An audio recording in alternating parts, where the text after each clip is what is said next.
And as we move in to the final stage of this campaign, at least of the first phase of this campaign, as it finally starts to become real, we're seeing a variety of different reactions of neurosis and fear about Bernie Sanders. Now, Sam covered the weaknesses of the Jonathan Chait argument yesterday. And of course, we should always remember that Jonathan Chait has been famously and consistently wrong on all of the major calls of modern politics, from Iraq to Trump. But I think there's a variety of things going on here. When someone like Stephen Ratner says we're going to do everything to stop Bernie, paraphrasing, I mean, that's a signal that people are going to spend a lot of money. We saw who Tom Perez put on the Rules Committee. I mean, there is just the raw act of power to stop Bernie. Then there's people who are putting out clearly some type of coordinated message, you know, with a resurgence, with no new information, but a re-articulation of fear about general election prospects. And they may or may not believe this. They may, you know, I think someone like Jonathan Chait is genuinely, you know, he is intellectually in 1995. So he might sincerely, you know, believe this.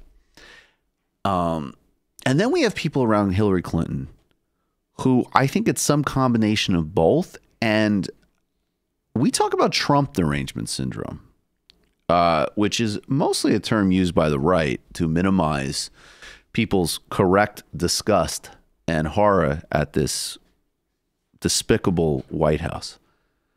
But I think we need to start talking about Bernie Sanders derangement syndrome for, you know, really, I mean, these people like this guy we're about to play, I mean, these are absolutely some of the biggest hacks in the country. And the fact that they work around the Clintons is, along with thousands of other things, an indictment of them. I mean, this is just embarrassing. So Richard Goodstein, who's one of these, you know, kind of endless amounts of people. I mean, there's Mark Penn, there's Lonnie Davis, there's, you know, and now we know that Paul Begala is part of some new shadowy group trying to smear Bernie in Iowa because Bernie supports human rights for Palestinians, along with our Mark Mellman, another Democratic strategist. So Richard Goodstein is another one of these people. I'm sure he's done some stuff with the Clintons. I know that, and we'll play in a second, he was very active for Joe Lieberman in 2006. So, you know, on the very right-wing corporate ends of the party. And he was on the Hill yesterday with Ryan Grimm filling in for Crystal Ball and Sagar Enjeti. And he was just throwing a tantrum. Every part of the interview, well, you know, why, if Hillary Clinton's running for president, does she agree to Goldman Sachs speeches? He couldn't even answer as a tactical question. Right. I mean, this litany, I don't, you know, how can you talk about that? Bernie did over 30 appearances, I think 42. I don't remember the exact number, campaigning for Hillary Clinton. Well, yeah, but he badmouthed her. Well, Bernie, you know, Hillary Clinton only did a handful for Barack Obama, and she talked about the white working class needing to stand up. Mark Penn did a memo questioning his Americanness. Well, I don't think that's really true, and I don't really remember all of that. I mean, just the level of delusion. I mean, I think there's some lying going on, but I think you're also, I mean, you're seeing from these people in the Clinton world genuinely unhinged delusional behavior. And it apexed at this point. Let me tell you what I think happened in the primaries in 2008. Remember, she won that swath of voters from Pittsburgh down through West Virginia, right? Kentucky, Tennessee, which, with all due respect, happens to correspond with people who haven't quite accepted diversity in this country, okay? Okay. So Obama was black and she wasn't, and she won those voters. In 2016, Bernie did pretty well. Why? Sure. Because she was the black guy in a sense, right? Because those are people who were kind of intolerant of her, even though Bernie was Jewish. Right. Actually, good point there, Richard. That might be something to keep in mind. So basically, exactly. You can call me Kareem Brodham. See you on Hulu. You know, this was actually a thing. I mean, I forget who said it, but maybe it might have even been Toni Morrison calling Bill Clinton the first black president. There's always been this very weird, uncomfortable rhetoric, particularly in 2020, about the Clintons. But let's just break this down by starting with the most obvious. that's an insane comment. Okay, we don't have to over intellectualize it.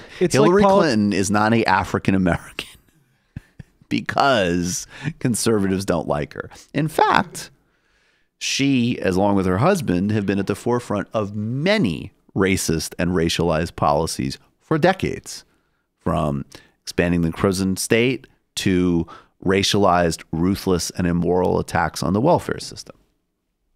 And in that, I mean, it's so funny because you can see, my new favorite genre is people who are making these pseudo woke arguments, who both inadvertently say like actually terrifying, I don't even want to say unwoke things, just genuine, like absurd statements that are offensive and ludicrous on their face.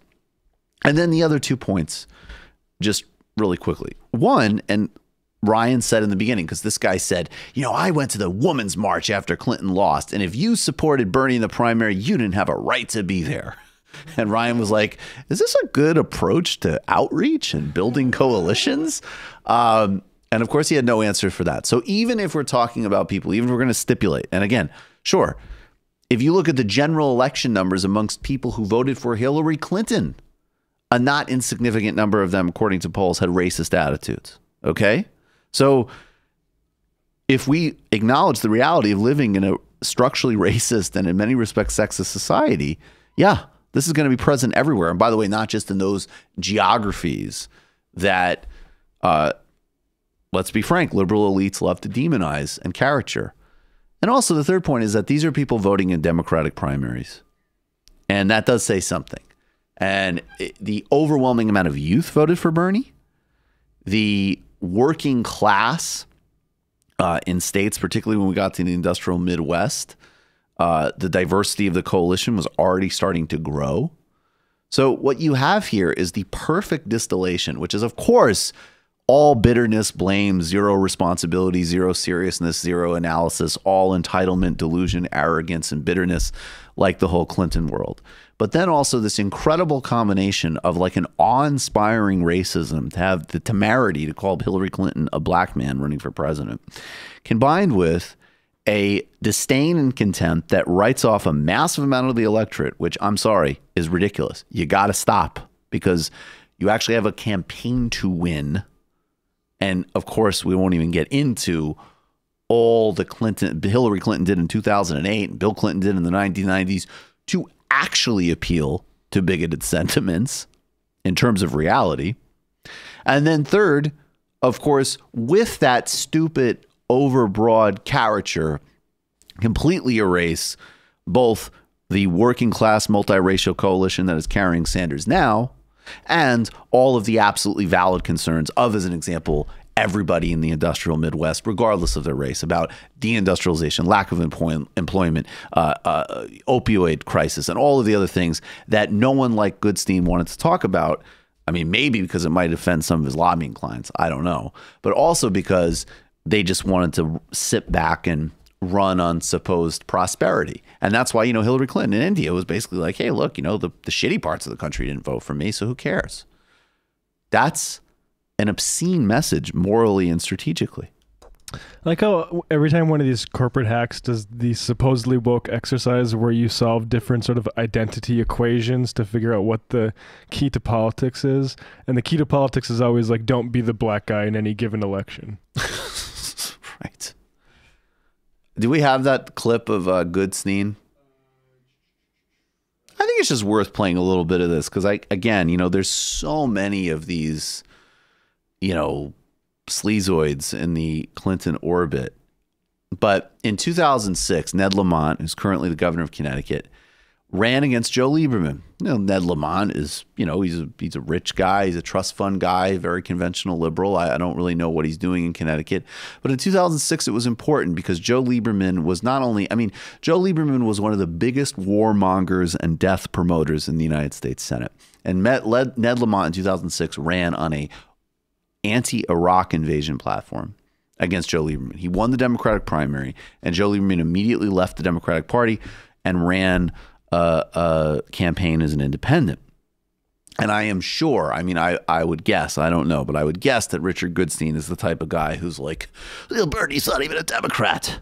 In addition to being not, African-American like Hillary Clinton.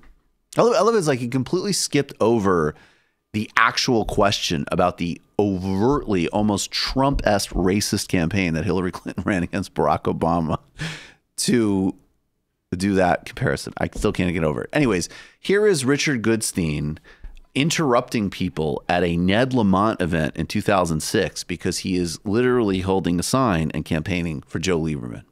For a project for 2 years, and that's why I'm Ned Lamont, because there's no water, there's no supplies, there's no books.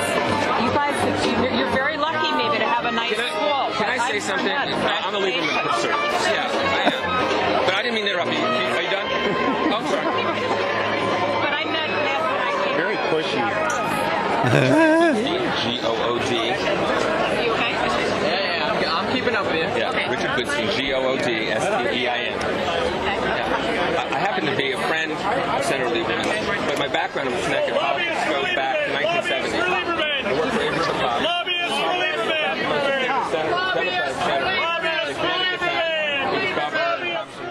And of course, yes. So it is amazing. Like I don't. It's incredible. It does remind me of Lonnie Davis. Like there are just certain people in politics where it's like, did anybody think that this would be an appealing person to like surrogate for you? Like it's just stunning.